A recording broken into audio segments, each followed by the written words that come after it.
wasiirka cadaaladda Soomaaliland oo ka hadlayay xalfadda soo dhaweynta ee maanta lagu sameeyay magaalada Caynab ee xarunta gobolka Saraar ayaa wasiirku waxa uu si adag uga hadlay deegaano hoos yimaada gobolka Saraar oo laga raro dhuxul isla markaasina loo iibgeeyo deegaanada Puntland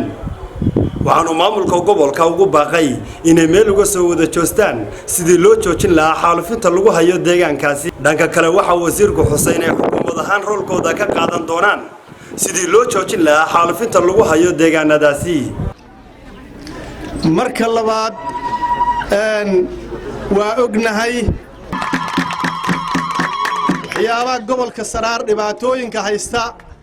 ee lagu xusuusto ee lagu shookeeyo waxa kamid ah xilligan taagan waxa weeye burcadbadeeda dhuxusha ku jirta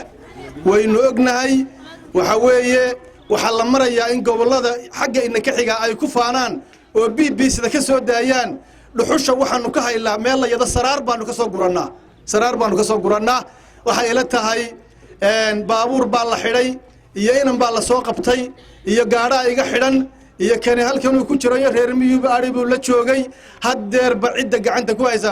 dhuxusha waxa muqallisiin ah oo gacanta ku haya oo dadka soo jilaaba oo baabuurta keena waa dad deegaanka ama burcaha joogan ama Saraar ha joogan ama meel kale ha joogan waxa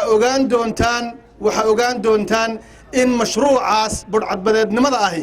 ee geedkii hadduu geedku dhinto neefka dhimanaya haddii neefku dhintana dadka dhimanaya hawshaasi degdeg ayaynu wuxuu ka qaban doonaa digniin baan u dirayaa